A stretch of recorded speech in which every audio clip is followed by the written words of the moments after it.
நாளை தமிழ்நாட்டில் பரப்புரை மேற்கொள்வதற்காக உள்துறை அமைச்சர் அமித்ஷா இன்று இரவு தமிழகம் வருகிறார். மதுரை வரவுள்ள அமித்ஷா நாளை தமிழ்நாட்டில் பரப்புரை மேற்கொள்ள உள்ளார். இன்று இரவு 11 மணிக்கு விமானம் மூலமாக மதுரை வந்தடைகிறார் உள்துறை அமைச்சர் அமித்ஷா.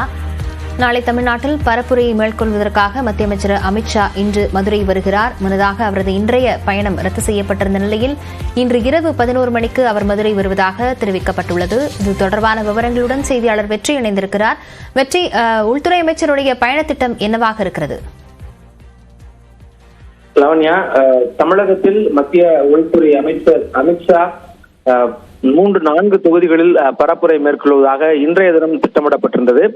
இந்த நிலையில் அந்த திட்டமானது நேற்று இரவு ஒத்திவைக்கப்பட்டு இன்று மதுரை வருவதாக இருந்த அவருடைய பயணம் நாளை மாற்றப்பட்டிருக்கிறது.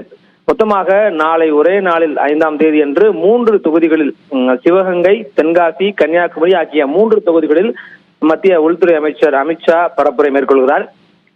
இன்று இரவு சரியாக 11 மணிக்கு விமானம் மூலமாக மதுரை வந்தடைந்து மதுரையில் தங்கிவிட்டு நாளை காலை 9 மணி அளவில் மதுரை மீனாட்சி அம்மன் கோவிலில் சுவாமி தரிசனம் முடித்ததற்கு பின்பாக அங்கிருந்து கிளம்பி சிவகங்கை செல்கிறார்.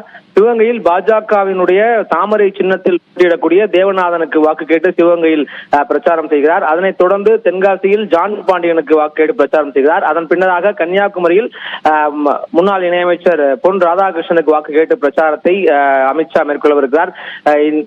தேனி தொகுதியில் பாஜகவினுடைய கூட்டணியில் போட்டியிடுகிற டிடிவி தினகரனுக்கு வாக்கு கேட்டு அமித்ஷா இன்றைய தினம் பிரச்சாரம் செய்வதாக திட்டமிடப்பட்டிருந்த நிலையில் அது மாற்றப்பட்டு சிவகங்கை, தென்காசி, கன்னியாகுமரி 3 தொகுதியில் பிரச்சாரம் மேற்கொள்கிறார். 3 தொகுதியும் நேரடியாக தாமரை சின்னத்தில் போட்டியிடக்கூடியவர்களுக்கு இந்த பிரச்சாரத்தை மேற்கொள்கிறார். டிடிவி தினகரனுக்காக வாக்கு சேகரிப்பதாக இந்த திட்டம் என்பது மாற்றப்பட்டதற்கான காரணம் என்பது இன்ன வரைக்கும் வெளியாகாமல் இருக்கிறது. லாவண்யா, விவரங்களுக்கு நன்றி வெற்றி.